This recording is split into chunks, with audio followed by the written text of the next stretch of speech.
اللہ اللہ حضور کی باتیں مرحبا رنگ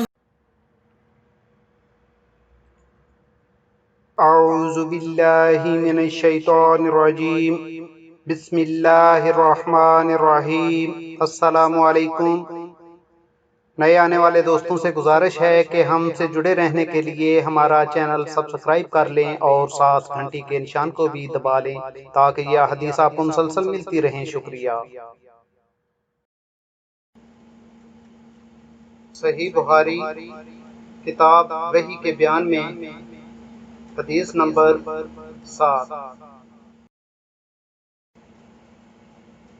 ہم کو ابو الیمان حکم بن نافع نے حدیث بیان، انہیں اس حدیث کی شعیب نے خبر دی، انہوں نے زہری سے یہ حدیث سنی، انہیں عبید اللہ ابن عبداللہ بن عتبہ بن مسعود نے خبر دی کہ عبداللہ بن عباس سے ابو سفیان بن حرب نے یہ واقعہ بیان کیا کہ ہرقل شاہ روم نے ان کے پاس قریش کے قافلے میں سے ایک آدمی بلانے کو بھیجا، اور اس وقت یہ لوگ تجارت کے لیے ملک شام گئے ہوئے تھے، اور یہ وہ زمانہ تھا جب رسول اللہ صلی اللہ علیہ وسلم نے قریش اور ابو سفیان سے ایک وفی عہد کیا ہوا تھا۔ جب ابو سفیان اور دوسرے لوگ ہرقل کے پاس ایلیا پہنچے جہاں ہرقل نے دربار طلب کیا تھا، اس کے گرد روم کے بڑے بڑے لوگ، علماء، وزراء، امراء بیٹھے ہوئے تھے۔ ہرقل نے ان کو اور اپنے ترجمان کو بلایا، پھر اس نے پوچھا کہ تم میں سے کون شخص مدعی رسالت کا زیادہ قریبی عزیز ہے؟ ابو سفیان کہتے ہیں کہ میں بول اٹھا کہ میں ان کا سب سے زیادہ قریبی رشتہ دار ہوں۔ یہ سن کر ہرقل نے حکم دیا کہ اس کو یعنی ابو سفیان کو میرے قریب لا کر بٹھاؤ اور اس کے ساتھیوں کو اس کی پیٹھ کے پیچھے بٹھا دو۔ پھر اپنے ترجمان سے کہا کہ ان لوگوں سے کہہ دو کہ میں ابو سفیان سے اس شخص کے یعنی محمد صلی اللہ علیہ وآلہ وسلم کے حالات پوچھتا ہوں، اگر یہ مجھ سے کسی بات میں جھوٹ بول دے تو تم اس کا جھوٹ ظاہر کر دینا۔ ابو سفیان کا قول ہے کہ خدا کی قسم اگر مجھے یہ غیرت نہ آتی کہ یہ لوگ مجھ کو جھٹلائیں گے تو میں آپ صلی اللہ علیہ وسلم کی نسبت ضرور غلط گوئی سے کام لیتا۔ خیر، پہلی بات جو ہرقل نے مجھ سے پوچھی وہ یہ کہ اس شخص کا خاندان تم لوگوں میں کیسا ہے؟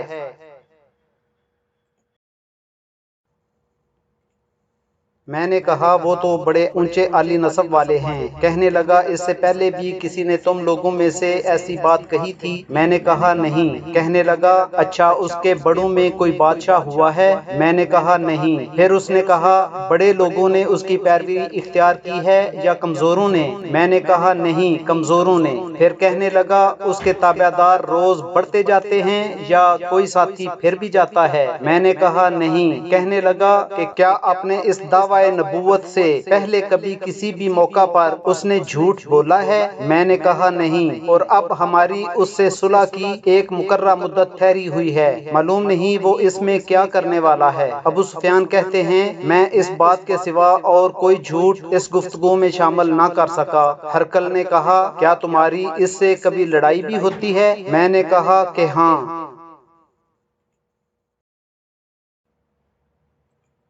بولا پھر تمہاری اور اس کی جنگ کا کیا حال ہوتا ہے؟ میں نے کہا لڑائی ڈول کی طرح ہے، کبھی وہ ہم سے میدان جنگ جیت لیتے ہیں اور کبھی ہم ان سے جیت لیتے ہیں۔ ہرقل نے پوچھا وہ تمہیں کس بات کا حکم دیتا ہے؟ میں نے کہا وہ کہتا ہے کہ صرف ایک اللہ کی عبادت کرو، اس کا کسی کو شریک نہ بناؤ اور اپنے باپ دادا کی شرک کی باتیں چھوڑ دو، اور ہمیں نماز پڑھنے، سچ بولنے، پرہیزگاری اور صلہ رحمی کا حکم دیتا ہے۔ یہ سب سن کر پھر ہرقل نے اپنے ترجمان سے کہا کہ ابو سفیان سے کہہ دے کہ میں نے تم سے اس کا نسب پوچھا تو تم نے کہا کہ وہ ہم میں عالی نسب ہے، اور پیغمبر اپنی قوم میں عالی نسب ہی بھیجے جایا کرتے ہیں۔ میں نے تم سے پوچھا کہ دعوی نبوت کی یہ بات تمہارے اندر اس سے پہلے کسی اور نے بھی کہی تھی تو تم نے جواب دیا کہ نہیں۔ تب میں نے اپنے دل میں کہا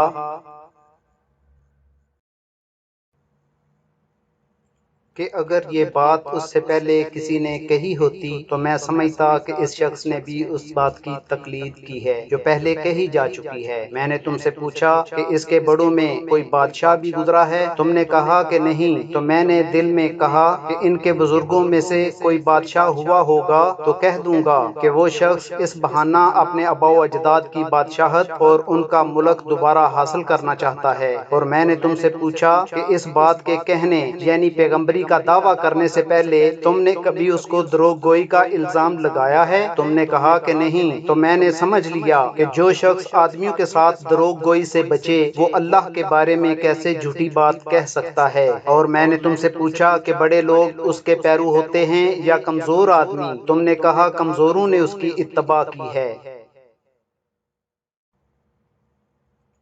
تو دراصل یہی لوگ پیغمبروں کے متبعین ہوتے ہیں۔ اور میں نے تم سے پوچھا کہ اس کے ساتھی بڑھ رہے ہیں یا کم ہو رہے ہیں؟ تم نے کہا کہ وہ بڑھ رہے ہیں، اور ایمان کی کیفیت یہی ہوتی ہے حتیٰ کہ وہ کامل ہو جاتا ہے۔ اور میں نے تم سے پوچھا کہ آیا کوئی شخص اس کے دین سے ناخوش ہو کر مرتد بھی ہو جاتا ہے؟ تم نے کہا نہیں۔ تو ایمان کی خاصیت بھی یہی ہے، جن کے دلوں میں اس کی مسرت رس بس جائے وہ اس سے لوٹا نہیں کرتے۔ اور میں نے تم سے پوچھا کہ آیا وہ کبھی عہد شکنی بھی کرتے ہیں؟ تم نے کہا نہیں، پیغمبروں کا یہی حال ہوتا ہے، وہ عہد کی خلاف ورزی نہیں کرتے۔ اور میں نے تم سے کہا کہ وہ تم سے کس چیز کے لیے کہتے ہیں؟ تم نے کہا کہ وہ ہمیں حکم دیتے ہیں کہ اللہ کی عبادت کرو، اس کے ساتھ کسی کو شریک نہ ٹھہراؤ، اور تمہیں بتوں کی پرستش سے روکتے ہیں۔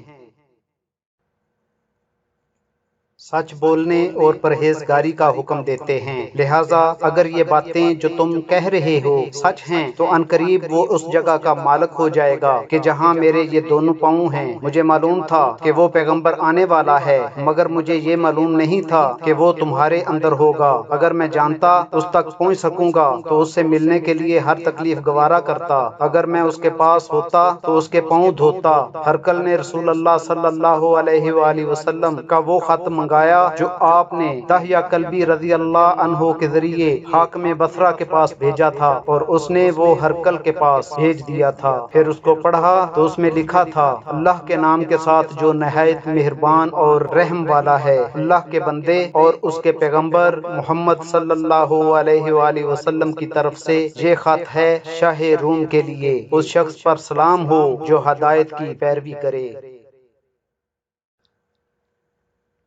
اس کے بعد میں آپ کے سامنے دعوت اسلام پیش کرتا ہوں۔ اگر آپ اسلام لے آئیں گے تو دین و دنیا میں سلامتی نصیب ہوگی، اللہ آپ کو دوہرا ثواب دے گا، اور اگر آپ میری دعوت سے روگردانی کریں گے تو آپ کی رعایا کا گناہ بھی آپ ہی پر ہوگا۔ اور اے اہل کتاب، ایک ایسی بات پر آ جاؤ جو ہمارے اور تمہارے درمیان یکساں ہے، وہ یہ کہ ہم اللہ کے سوا کسی کی عبادت نہ کریں اور کسی کو اس کا شریک نہ ٹھہرائیں، اور نہ ہم میں سے کوئی کسی کو خدا کے سوا اپنا رب بنائے۔ پھر اگر وہ اہل کتاب اس بات سے منہ پھیر لیں تو مسلمانوں تم ان سے کہہ دو کہ تم مانو یا نہ مانو، ہم تو ایک خدا کی اطاعت گزار ہیں۔ ابو سفیان کہتے ہیں جب ہرقل نے جو کچھ کہنا تھا کہہ دیا اور خط پڑھ کر فارغ ہوا تو اس کے ارد گرد بہت شور و غوغا ہوا، بہت سی آوازیں اٹھیں اور ہمیں باہر نکال دیا گیا۔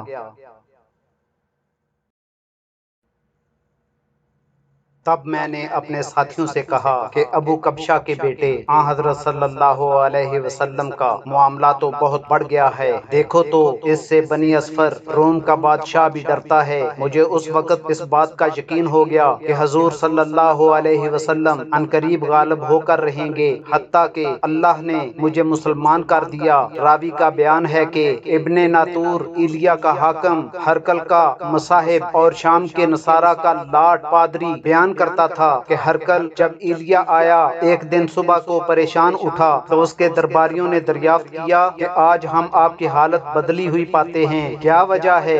ابن ناطور کا بیان ہے کہ ہرقل نجومی تھا، علم نجوم میں وہ پوری مہارت رکھتا تھا۔ اس نے اپنے ہم نشینوں کو بتایا کہ میں نے آج رات ستاروں پر نظر ڈالی تو دیکھا کہ ختنہ کرنے والوں کا بادشاہ ہمارے ملک پر غالب آ گیا ہے۔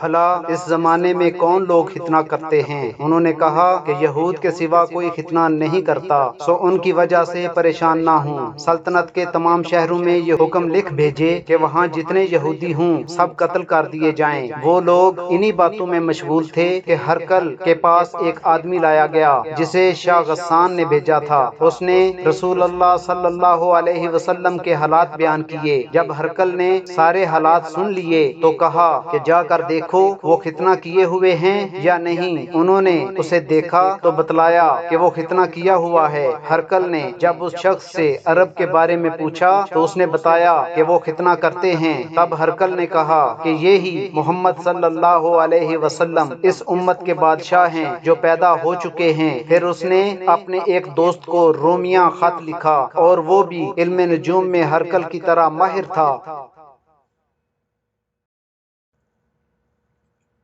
پھر وہاں سے ہرقل حمص چلا گیا۔ ابھی حمص سے نکلا نہیں تھا کہ اس کے دوست کا خط اس کے جواب میں آ گیا۔ اس کی رائے بھی حضور صلی اللہ علیہ وسلم کے ظہور کے بارے میں ہرقل کے موافق تھی کہ محمد صلی اللہ علیہ وسلم واقعی پیغمبر ہیں۔ اس کے بعد ہرقل نے روم کے بڑے آدمیوں کو اپنے حمص کے محل میں طلب کیا اور اس کے حکم سے محل کے دروازے بند کر لیے گئے۔ پھر وہ اپنے خاص محل سے باہر آیا اور کہا، اے روم والو، کیا ہدایت اور کامیابی میں کچھ حصہ تمہارے لیے بھی ہے؟ اگر تم اپنی سلطنت کی بقا چاہتے ہو تو پھر اس نبی کی بیعت کر لو اور مسلمان ہو جاؤ۔ یہ سننا تھا کہ پھر وہ لوگ وحشی گدھوں کی طرح دروازے کی طرف دوڑے مگر انہیں بند پایا۔